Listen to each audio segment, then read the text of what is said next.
आता पाहूया मुंबई आणि पुण्यातल्या टॉप 9 बातम्या।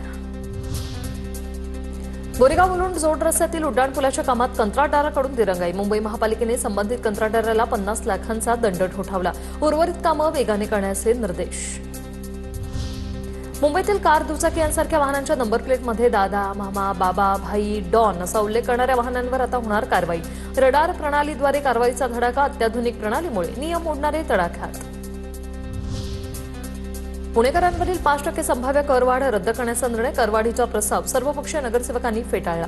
अधिकाऱ्यांचेही टोचले कान।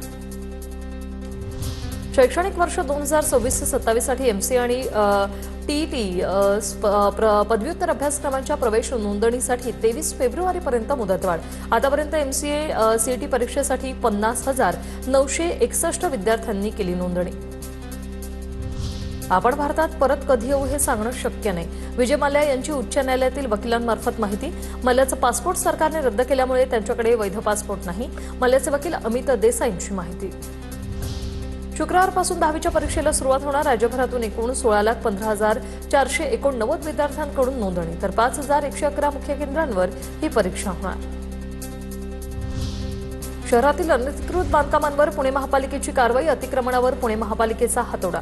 खराडी, बाणेर, हडपसर भागातील अनधिकृत बांधकाम जमीनदोस्त।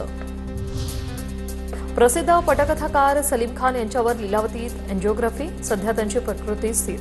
त्यांना लावण्याचा आलेला व्हेंटिलेटरचा वापर आता हळूहळू कमी करण्याची प्रक्रिया सुरू।